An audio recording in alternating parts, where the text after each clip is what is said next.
Hello guys, welcome to JMD सावरा institute.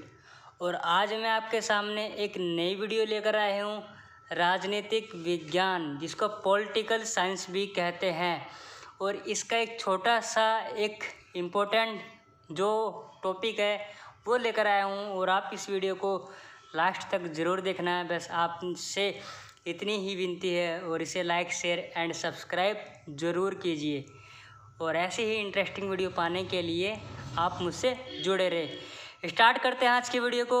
और आज का छोटा सा एक इम्पोर्टेंट जो टॉपिक है वो है शीत युद्ध। ये अक्सर आप इसे जानते भी हो, और इसके बारे में मैं आपको ज़्यादा नहीं, 4 मिनट 5 मिनट की वीडियो है, इम्पोर्टेंट बातें ही बताऊंगा। स्टार्ट करते हैं। शीत युद्ध क्या है, या व्हाट इज़ कोल्ड वॉर, इसे कोल्ड वॉर भी कहते हैं। ये है क्या, इसके बारे में देखते हैं। ऐसा युद्ध जो बिना हथियारों के हो, ऐसा युद्ध जो बिना हथियारों के हो, जिसमें अस्त्र और हथियारों से संबंधित कोई भी चीज़ ना हो। मतलब ऐसा युद्ध जो बिना हथियारों के हो, जिसे शीत युद्ध कहते हैं। शीत युद्ध कहते हैं। नोट एक लाइन हो रहा है। शीत युद्ध वह युद्ध होता है जिसमें बड़े बड़े वायदे किए जाते हैं, बड़ी बड़ी धमकियां दी जाती है, लेकिन वास्तविक रूप से कोई भी युद्ध नहीं होता। उसे शीत युद्ध कहते हैं। मतलब इसमें हथियारों का इस्तेमाल नहीं होगा, सिर्फ अपनी जुबान का इस्तेमाल होगा। इसमें सिर्फ अपनी जुबान का इस्तेमाल किया जाता है, उसे ही शीत युद्ध कहते हैं। मतलब ये ऐसा युद्ध जिसमें वेपन्स का इस्तेमाल ना हुआ हो, उसे शीत युद्ध कहते हैं। और बात करते हैं इसके बारे में। जो युद्ध वाक संघर्षों और अखबारों के द्वारा होता है, उसे शीत युद्ध कहते हैं। अब वाक संघर्ष क्या होता है? जुबान के द्वारा बोलकर, मतलब सामने वाली जो पार्टी है उसको किसी न किसी रूप से उसको भड़का कर, वो तो वाक संघर्ष। अखबारों मतलब है एक देश दूसरे देश के बारे में कुछ भी उसको भड़काने वाली बात उस अखबारों में छाप कर, इससे शीत युद्ध कहते हैं। लेकिन रियल में ये आपस में कभी नहीं भिड़ते, दुपड़दू कभी नहीं होते। आगे बात करते हैं ये शीत युद्ध है क्या, और ये कौन कौन से देशों के बीच में हुआ था।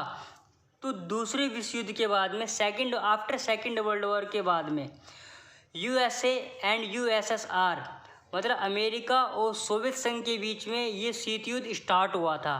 और इसकी शुरुआत कब से मानी जाती है? इसकी शुरुआत मानी जाती है 1945 से लेके 1991 तक। मतलब 45 ईयर्स तक ये लगभग दो देशों के बीच में होता रहा शीत युद्ध।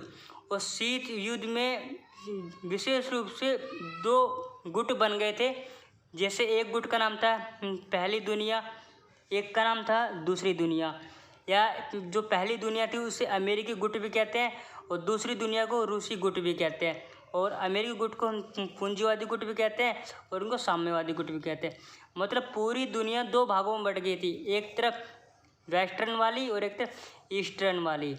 जो साम्यवाद को कर रही थी सपोर्ट, वो साम्यवादी बन गए। जो पूंजीवाद को सपोर्ट कर रहे थे वो पूंजीवादी बन गए। इसका हेड अमेरिका था और इसका हेड था सोवियत संघ, USSR। बात करते हैं क्यूबा मिसाइल संकट। शीत युद्ध का ये एक चरम बिंदु माना जाता है। ये कब हुआ था? 1961 और 1962 में हुआ था, क्यूबा मिसाइल संकट। इसके बारे में एक अलग से एक वीडियो बनाऊंगा, ये क्या था क्यूबा मिसाइल संकट। अगर ये हो जाता तो ये शीत युद्ध नहीं होता, ये रियल युद्ध बन जाता। अगर शीत युद्ध है वो तो क्योंकि क्यूबा मिसाइल संकट ये नहीं हुआ था, इसको रोक दिया गया था। और लास्ट पॉइंट है शीत युद्ध का अंत कैसे हुआ। बर्लिन की जो दीवार गिरा दी गई थी वही शीत युद्ध का अंत माना जाता है। और आज के इस वीडियो में बस इतना ही है। बर्लिन की दीवार क्या है? जर्मनी की राजधानी। जर्मनी को दो भागों में बांटा था, एक पूर्वी जर्मनी, एक पश्चिमी जर्मनी। इसके बीच में एक दीवार बना दी गई थी जिसे बर्लिन की दीवार कहते हैं। और वहाँ की जनता ने इस दीवार को गिरा दिया था, और वही शीत युद्ध का एंड माना जाता है। बस इतनी सी वीडियो है। और इसमें एक ही बात याद रखना कि शीत युद्ध वह युद्ध होता है जिसमें हथियारों का इस्तेमाल नहीं होता, उसे शीत युद्ध कहते हैं। आज की वीडियो में बस इतना ही। बस अगर ये वीडियो आपको अच्छी लगी है तो उसे लाइक, शेयर, सब्सक्राइब जरूर कीजिए। All the best. जय हिंद।